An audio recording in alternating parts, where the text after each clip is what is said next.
सभी का आपके अपने इस यूट्यूब चैनल पे स्वागत है। साथियों, आज हम क्लास 12th की फिजिक्स के कुछ महत्वपूर्ण प्रश्नों को देखने वाले हैं। यकीन मानिए कि इस क्लास से आपको कुछ न कुछ सवाल ज़रूर आपके एग्ज़ाम में देखने को मिलेंगे। तो चलिए स्टार्ट करते हैं आज का ये पहला सवाल आपके सामने।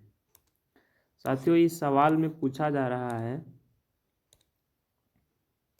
थोड़ा विद्युत चुंबकीय तरंग की प्रकृति कैसी होती है। जो हमारी इलेक्ट्रोमैग्नेटिक वेव होता है उसकी नेचर कैसी होती है। क्या वो अनुप्रस्थ होती हैं, क्या वो अनुदैर्ध्य होती है, या दोनों होते हैं, इनमें से कोई नहीं। अब बताइए कि हमारी जो विद्युत चुंबकीय तरंगे होती हैं उनका नेचर कैसा होगा। तो आप सभी को पता होगा इस सवाल का जो राइट आंसर हो जाएगा वो होगा option first will be the right answer, क्योंकि जो विद्युत चुंबकीय तरंगे होती हैं वो उनका नेचर अनुप्रस्थ होता है। नेक्स्ट आपके सामने अगला सवाल है, किसी विद्युत चुंबकीय तरंग के वैद्युत और चुंबकीय क्षेत्र होते हैं। मतलब पूछा जा रहा है कि यहाँ पर वैद्युत क्षेत्र और चुंबकीय क्षेत्र एक दूसरे क्या होते हैं, परस्पर लंबवत समान कला में, परस्पर समांतर समान कला में होते हैं, परस्पर लंबवत तथा विपरीत कला में होते हैं, परस्पर समांतर या फिर विपरीत कला में होते हैं। तो आप बताइए इस क्वेश्चन को जो राइट आंसर क्या हो जाएगा। आप सभी को जो पता होगा कि जो विद्युत चुंबकीय तरंगे होती है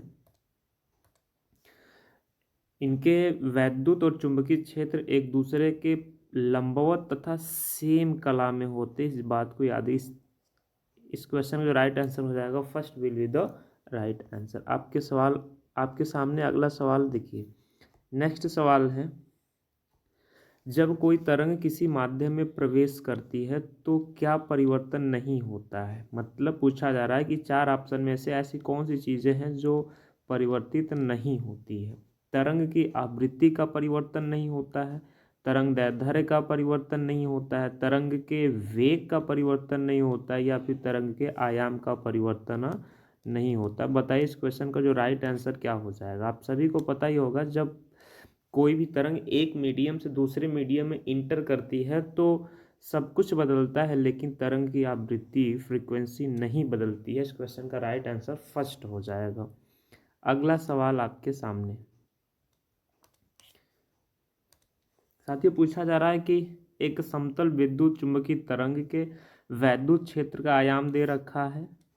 वैद्युत क्षेत्र का आयाम दे रखा है 3 × 10⁻⁴ वोल्ट प्रति मीटर।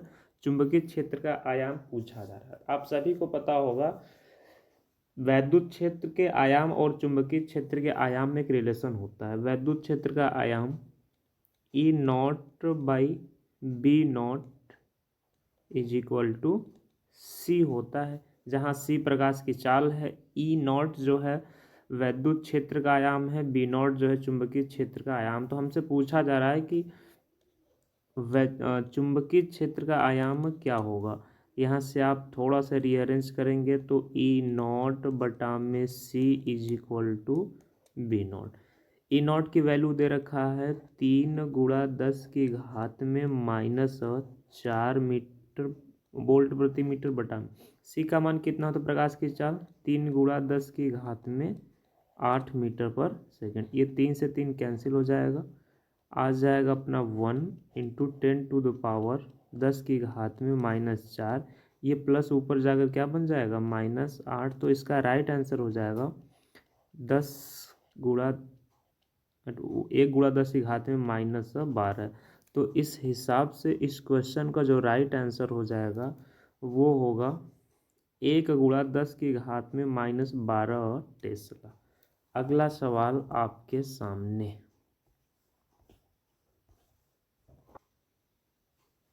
इसमें दे रखा है आपको विद्युत क्षेत्र का आयाम E0 की वैल्यू दे रखा है 6 वोल्ट प्रति मीटर। हमसे यहाँ पर चुंबकीय क्षेत्र का आयाम B0 का मान पूछा जा रहा है। वापस से वही सवाल लगाएंगे E0/B0 is equal to C is equal to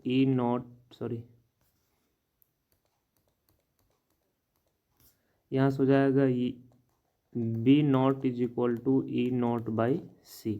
आप यहाँ से मान रख लीजिए। ई नॉट का मान दे रखा है 6 सी प्रकाश की चाल होता है 3 × 10 की घात में 8 मीटर पर सेकंड। 3 से एक बार में, 3 से 2 बार में, प्लस ऊपर जाके बन जाएगा माइनस। तो इस क्वेश्चन का जो राइट आंसर हो जाएगा 2 × 10 की घात में -8 टेस्ला।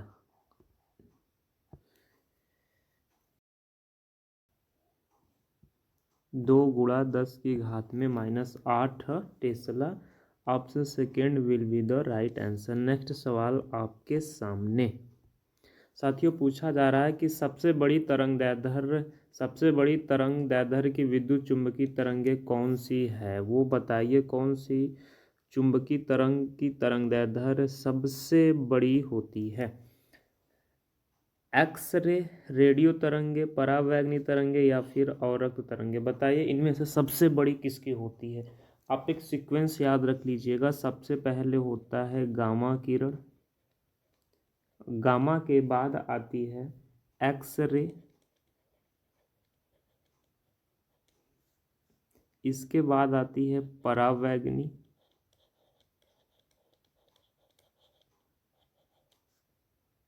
फिर इसके बाद होता है दृश्य तरंगे, इसके बाद आ जाएगी अपना अवरक्त तरंग, इसके बाद आ जाएगा माइक्रोवेव, इसके बाद आ जाएगा रेडियो वेव। तो जो सबसे छोटी तरंगदैर्ध्य होती है गामा किरण की होती है, सबसे बड़ी तरंगदैर्ध्य जो होती है रेडियो तरंग की होती है।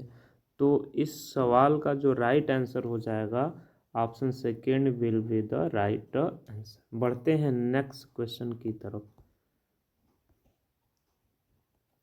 साथियों से पूछा जा रहा है निम्नलिखित में से कौन सा विद्युत चुंबकीय तरंगे नहीं है। इसके पहले आपने इसमें देखा होगा ये सब के सब विद्युत चुंबकीय तरंगे हैं।